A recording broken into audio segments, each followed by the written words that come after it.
অঙ্গহানি হবে, আমরা এটা চাই না।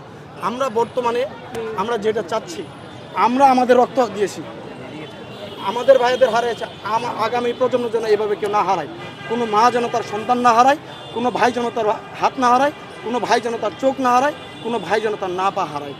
বর্তমানে আপনারা জানেন এই যে আন্দোলন পরবর্তীতে সকল দলকে একত্রিত করে একটা জুলাই সনদ বাস্তবায়ন করার জন্য পদক্ষেপ নিয়েছিল। বিএনপি বলেন, জামাত বলেন, এনসিপি বলেন, সকল অঙ্গ সংগঠন যারা রাজনৈতিক দলগুলো আছে তারা কিন্তু সমর্থন জানিয়েছে। সমর্থন জানানোর পরবর্তীতে তারা সিদ্ধান্ত নিয়েছে যে না, এই গণভোট এবং জাতীয় ভোট একসাথে হবে, সেটাই হয়েছে। এবং এই ক্ষেত্রে তারেক রহমান সে নিজেও কিন্তু এই গণভোটের জন্য ভোট চেয়েছেন, বিরোধী দলীয় ভোট চেয়েছেন, সকল দল ভোট চেয়েছেন।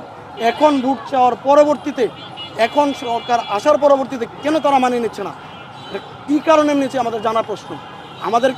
আমরা যে হারিয়েছি আমাদের ভাইদের, সেটাকে আমরা মেনে নিব? এটা কখনো মেনে নিব না। ৭২-এর সংবিধান আমরা ৫ই আগস্ট ছুঁড়ে ফেলে দিয়েছি। এই সংবিধান কখনো এটা হতে পারে না। আমরা তরুণ প্রজন্ম ৭২-এর সংবিধান চাই না, আমাদের জিনজেট জেনারেশন ৭২-এর সংবিধান চায় না। আমাদের শহীদ ভাইয়েরা এই ৭২-এর সংবিধানের জন্য জীবন দেয় নাই। আমরা চাই এই আমাদের যে ৭০% মানুষ, দেখেন আরেকটা ক্যালকুলেশন দেখেন, যেখানে ৭০% মানুষ এই রায়কে মেনে নিয়েছে এবং এই ভোটকে বাস্তবায়ন করে বিজয়ী করেছে, কেন মানবে না? বর্তমান সরকার সে পেয়েছে ৫১ থেকে ৫০%, আর আমাদের যে গণভোট সেটা ৭০% পেয়েছে। তাহলে যদি ৭০% যদি কার্যকর না হয়, তাহলে ৭২% বাতিল। এই সরকার অবৈধ। আর সরকার, আপনারা খেয়াল করে দেখেন, এই সরকার কতটা মানে মানে এটা কি বলবো আপনাদেরকে, কতটা মানে একটু অনুতপ্ত না, একটু তারা অনুতপ্ত না যে আমাদের বাইরে হারাইছে। দেখেন যারা বর্তমানে ক্ষমতায় আছে সরকার দলীয়, অধিকাংশ দেশের বাইরে থেকে আসছে, অধিকাংশই দেশের বাইরে থেকে আসে। একজন আছে শিলং থেকে, লন্ডন থেকে, ইত্যাদি ইত্যাদি।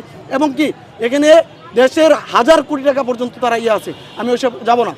আমার একটা কথাই, আমার ভাইয়েরা রক্ত দিয়েছে, আমি রক্ত দিয়েছি, আমরা জুলাই মারা গিয়েছিলাম, এখন আমরা জীবিত আছি।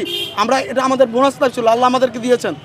বর্তমানে আমরা একটা জিনিস চাই, এই জুলাই সনদ অথবা ৭২-এর যে সংবিধান, এটা বাতিল করতে হবে। ৭০% মানুষ যে রায় দিয়েছে সেটা মানতে হবে। আর যদি না মানে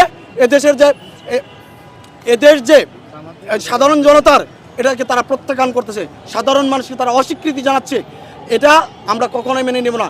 যেখানে সাধারণ মানুষের রায় দিয়েছে সেই রায়কে বাস্তবায়ন করতেই হবে।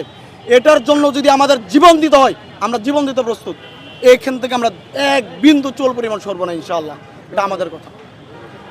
ধন্যবাদ।